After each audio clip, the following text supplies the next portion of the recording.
is Sheryl Lee Ralph. Welcome to Hollywood. I mean, it's like, let me reintroduce myself. I am Sheryl Lee Ralph. Oh my God. It is so nice to just sit across from you. Thank this you. is a moment, and I'm just trying to take it all in. Thank you. Thank you very much. Such an empowering woman. And just to kind of start with that, your Critics' Choice Award speech, so empowering. What made you want to remind people to feel confident and to know that you're lovable? Because these are some very trying times that we are going through. Things are very difficult right now. People are unsure in themselves. They're unsure in the world. They're unsure. And I wanted people to realize that at this time, in order for us as people, because believe it or not, each one means something to the other. Even if you don't know that person, believe it or not, there's somebody that you make a difference to that you might not even know they exist. But how do we all come together in a place that is solid, that is stable, that is confident enough to move through difficult times like the ones that we are in? And I wanted everybody to know it doesn't start anywhere else than with self, than within you. Take care of you first, then go out there and help somebody else. What do they say on the plane all the time? Put your own mask on first before you try to help anybody else. Yeah. That part. I love so that. simple, it's complicated, Yeah. The fact that people could really say, let me get myself together. Let me work on me. Let me make sure that I am the best me that I can possibly be before I go out into the world. That is hard for people. They don't know how to balance that in their head, because I think too many of us have been taught that if you think about yourself, then you're selfish. But self-love is coming back. Thank you. And you hear it all the time, like all the, motivational speeches and quotes. And you're now coming into that rotation, and you're always seeing something that you're putting out there that's so motivational. Because people need motivation. They need to know there's nothing wrong with getting up, getting out there, and living your life. Live your life like you really matter. Live your life like life matters. Live your life like you're happy to be alive, because there is an alternative. Yeah. Yeah. So when you think about black actors and actresses, they obviously had to pave their way. Do you credit any of them for your success, or is there anyone you really look up to? Oh my God, there are so many people who came before me that did something so special and wonderful to me and for me. They believed in me. They encouraged me. They guided me. I could tell you, Virginia Capers, I won Glamour Magazine's Top 10 College Women in America, and they gave you the gift of meeting a woman who was thriving in the career that you wanted to pursue. And she had just won the Tony for a musical called Raisin, and I wanted to meet her. And I went backstage to meet her, and it was just kismet. It was just love right away. It was like finding a real work mommy who was all for you. And she stayed with me until her life ended, encouraging me, guiding me. Rosalind Cash, when I was a teenager and came to Hollywood, making my first movie, she gave me a place to stay. I mean, In her home. in her home. Wow. When I was at Rutgers, she would come and visit me on campus because she lived in Jersey. And she would come and visit me, pull up in her green Mercedes-Benz. Oh, my God, I felt so special. Judy Pace, beautiful chocolate beauty. Judy Pace, she was in Peyton Place. She was in a series called Room 222. It was about teachers in a public school. Go figure, right? And to this day, I can talk to Judy Pace. Beverly Todd. Oh, my God, I remember when I met Beverly Todd. I was about 17, and Beverly, I walked up, I was a student at the Negro Ensemble Company, and I walked up to the entrance one day, and she said, who's this little black child looking like me? I was like, oh my God. And she was such a beauty, and it was just, oh God, such a good feeling. Even Donna Summer in her way, so many.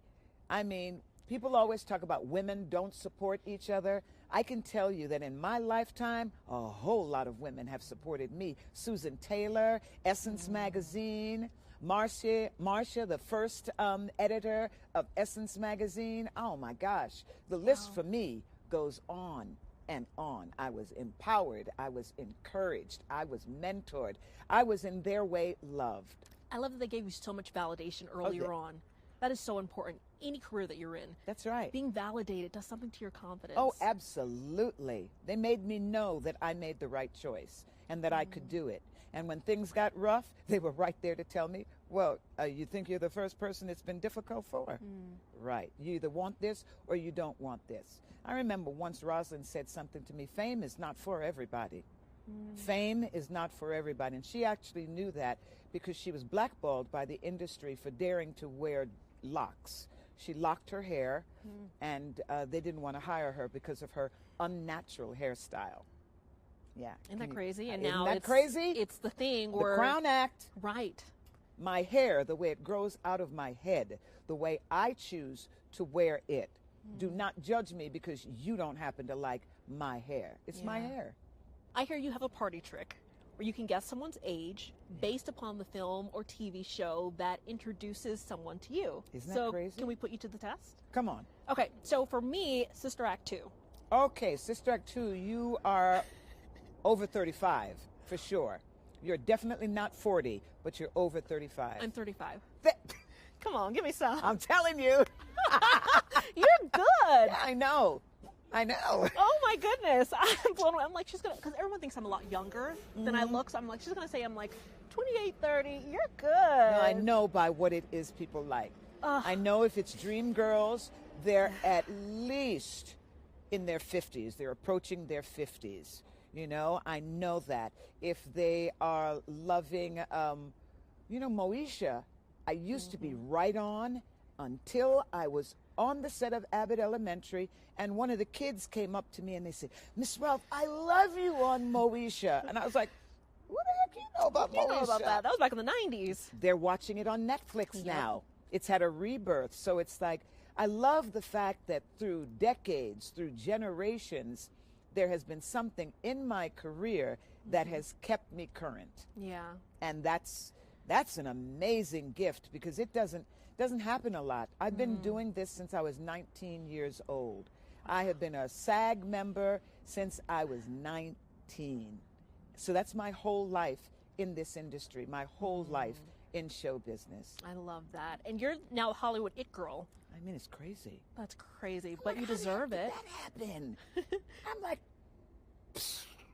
do you still have like pinch me moments, especially Yes. now when you see we're sitting in the middle of Hollywood? We're literally in the middle of Hollywood. Yes. I have real pinch me moments in life because, I've lived most of my life as a very regular, normal human being. Yeah. I have no shame in my game. I will go to the 99-cent store, or the Dollar Tree or whatever. I will do that. And now when I go, I'm like, what in the world are they staring at? Then I'm like, oh my God, it's me. Staring at me. And I'm like, wow. And then people will always say things like, what are you doing here? And I'm like, I'm shopping. What are you doing here? It's very funny. So I want to go back to Emmy night. Yes.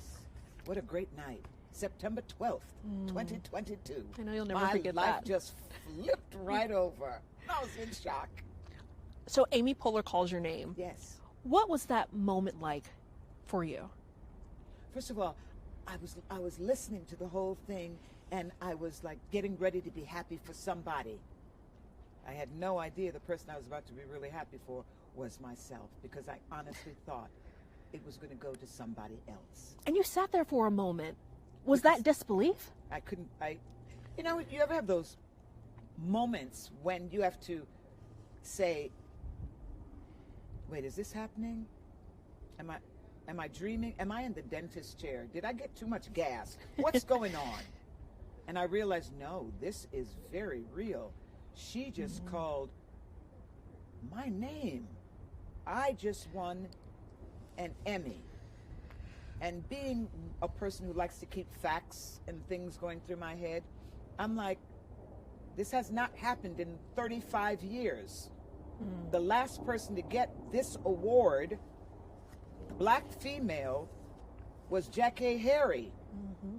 And we were both very young at that time. Yeah. And I just could not move. What made me move was Quinta said, "Get up! It's you!" And I was like, okay, there we go. All right. I do not remember touching the steps. I do remember Tyler holding on to me. I remember that. But it's all a blur. Kind of a blur. And when I stood center stage, because that's my home. Center stage is my home. And I said, this is it. This is that moment. This is that moment that every human being should have a moment like that, when you walk out into the light and you know, that's right. This is where I belong. This is me. This is my time. Gosh, taking it all in. I'm sure you were taking like that snapshot, that memory that you'll always have. And the thing about it is years ago, Tom Ian, who was the creator of Dreamgirls,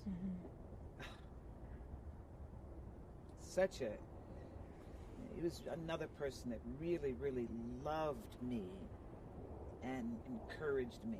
And he wasn't always happy with the way things came out, around Dreamgirls. And he gave me a song. The song was not put into the show. And he said, there are not a lot of things I can give you, but I can give you this song. And the song is called It's Gonna Be My Time. And the lyrics are, it's gonna be my time. You know I've waited so long. Yes, it's gonna be my time. I'm going to blow. Yes, it's gonna be my time. And no one can take that from me. No, it's my time, and this time you're gonna see that you love me. You're gonna see. And I was just like, my God, he knew exactly the gift he was giving me. Yeah. Oh, that was beautiful. Hey. And it is your time. Hey, yes it is. I had to wait, 40 some odd years, but it's all right. That's okay. Oh, I love that. Oh, wow. Gosh. So speaking of that, you're obviously a very inspiring woman. What do you tell other women to help build their confidence? Oh. First of all, it's the same exercise. It's the exercise I use every morning. Look in the mirror and love what you see. How do you do that? What if you don't love what you see? See what I'm saying? See what I'm saying? So many people answer me and ask the same thing. What if you don't love what you see? Therein lies the rub. Yeah. You must love what you see. You must encourage what you see. You must inspire what you see. You must respect what you see. If you can't do those things for yourself, how in the world do you think anybody else is going to be able to do it for you?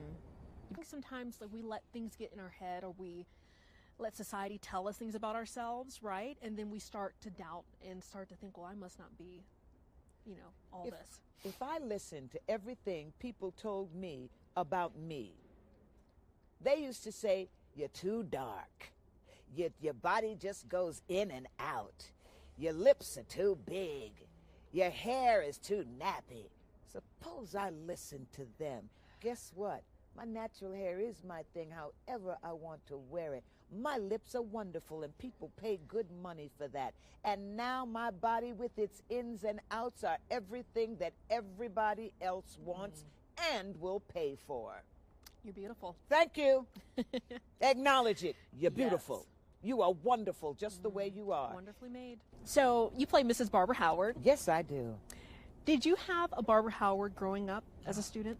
I had so many Barbara Howards in my life, and Ben Howards too. Those teachers that just loved what they do, love what they do as educators, and they wanted you to be successful.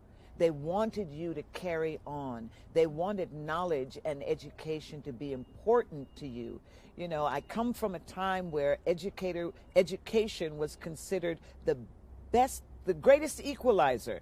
Not money, but education. Yeah. Being able to hold your own in a room, in conversation, in thought with other people, no matter where you were, that meant everything. Not fake education, but real knowledge and real education. My Auntie Carolyn, incredible teacher turned principal.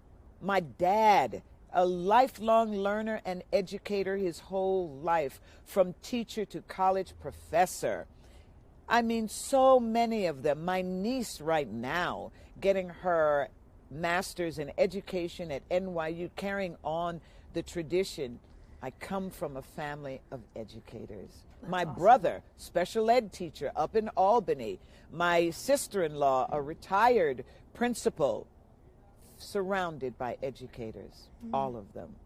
What does it mean when you hear from other educators who say thank you for finally putting us in the spotlight in a positive way? It is one of the greatest gifts ever.